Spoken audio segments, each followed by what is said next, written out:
اس کو تو عمران خان سے بھی پہلے گرفتار ہونا چاہیے تھا۔ یہ نیلی بار کے جتنے اضلاع تھے 3-4 اوکاڑا وغیرہ، باقی جتنے اضلاع ہیں آپ مجھ سے بہتر جانتے ہیں، اس پہ میں نے ویڈیو بھی کی تھی، انہوں نے انھی مچائی ہوئی تھی۔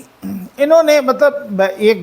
بڑی بات ہے کہ وہ جیسے بات یہ ہے کہ بہت سارے لوگ ہمارے معاشرے میں تو ایسا نہیں ہوتا کہ آپ جھانکا تانکی کریں کسی کے گھر میں اور پھر اس کے بعد بیوی بھگا کے کسی کی لے آئیں، اور پھر وہ بھی پچھلا بھی اتنا باغیرت ہو کہ وہ بار بار وہ خیر سے رابطہ بھی رکھے اور خیر سے کھاتا پیتا بھی رہے اور کرپشن بھی کرتا رہے مبینہ طور پہ، اس کے بچے بھی کرتے رہیں، وہ کہاں سے کہاں پہنچ جائیں، وہ پوسٹنگ ٹرانسفر بھی کریں۔ یہ ہر کسی کو پتہ ہے۔ بانگ دول نیوز میں بہت بڑی سٹوری آئی تھی، میں نے اس پہ ویڈیو بھی کی تھی، اور ان کے جناب یہاں تک کہ ڈی سی ان کی مرضی کا، ایس پی ان کی مرضی کا، ڈی پی او ان کی مرضی کا، کمشنر ان کی، ایک ایک نہیں 3-3 4-4 اضلاع کے۔ کیا ہوا جناب، وہ ایک ڈی پی او صاحب کے ڈی پی او پاک پتن یاد ہے نا آپ کو نا، رضوان صاحب، ان کے ساتھ کیا ہوا تھا، ان کے ساتھ کس طرح سے ان کی بے عزتی کی گئی تھی، کس طرح سے وزیر اعلیٰ ہاؤس میں بلا کے احسن گجر نے، وہ ان پڑھ ٹائپ جاہل نے اس کی بے عزتی کی تھی۔ تو خاور مانیکا صاحب بالکل یہاں تک کہ وہ وہاں پر کہ کسی ایک کمشنر سے انہوں نے کوئی ٹیلی فون نہیں اٹھا سکے، بزی ہوں گے بھائی، بیوروکریٹ ہوتے ہیں، بہت ہی ان کی میٹنگز چل رہی ہوتی ہیں، تو نے کہا آپ نے انہوں نے میرا ٹیلی فون اٹھایا تو اٹھایا کہ ابھی ٹرانسفر کرو۔ تو حکام بالا نے انہیں کہا کہ آپ جائیں ان کو منائیں، اگر وہ مان جاتے ہیں تو پھر ہم آپ کا ٹرانسفر روک سکتے ہیں۔ وہ کمشنر صاحب باقاعدہ معافی مانگنے کے لیے گئے، خاور مانیکا صاحب یعنی مغل اعظم نے انہیں معاف نہیں کیا، انہوں نے کہا نہیں میں آپ کو معاف نہیں کروں گا، آپ کو یہی سزا ہے، آپ کو وہ دور ٹرانسفر کیا جائے گا۔ تو یہاں پہ ٹرانسفر پوسٹنگ کے پیسے لینا، کبھی بینٹلے تو کبھی کون سی، مجھے گاڑیوں کے نام ہی نہیں آتے، ٹھیک ہو، میرے پاس تو صرف 1000 سی سی کی ایک گاڑی ہے، تو وہ پھر جو ہے نا اسی طریقے سے وہ جناب آپ اندازہ کریں، وہ کبھی کون سی گاڑی تو کبھی کون سی قیمتی لگژری گاڑیاں، اور یہ 20 گریڈ کا 19-20 گریڈ کا بندہ رکھ سکتا ہے۔ اب ان پہ الزام یہ کہ خاور مانیکا صاحب قبرستان کی زمینوں پر چڑھے ہوئے تھے، الامان الحفیظ۔ یہ ڈی سی اوکاڑا نے ایک ریفرنس بھیجا، یعنی ڈسٹرکٹ ایڈمنسٹریشن نے ان کے خلاف ریفرنس بھیجا، اور ایف آئی اے اور اینٹی کرپشن نے اب تو گرفتار کیا، اینٹی کرپشن ان کے خلاف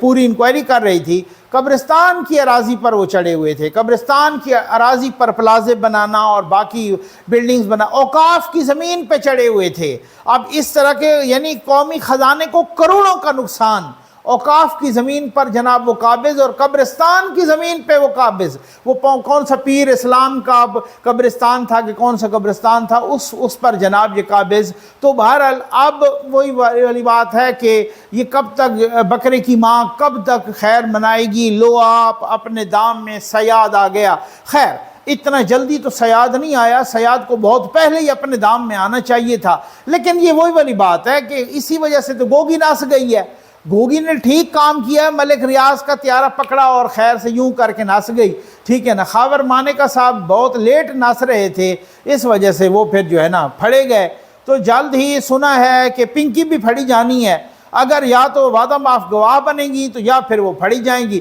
تو اب دیکھتے ہیں کہ خاور مانیکا کے بعد اور کس کی، کیا ان کے بیٹے ابراہیم مانیکا کی باری آتی ہے یا کیا آتا ہے، یہ آپ کو لمحہ بلمحہ انشاءاللہ اپڈیٹ کرتے رہیں گے۔ اور عمران خان کو اڈیالہ جیل منتقل کرنے کا آرڈر دے دیا ہے اسلام آباد ہائی کورٹ میں۔ ابھی تک وہ اٹک جیل میں تھے،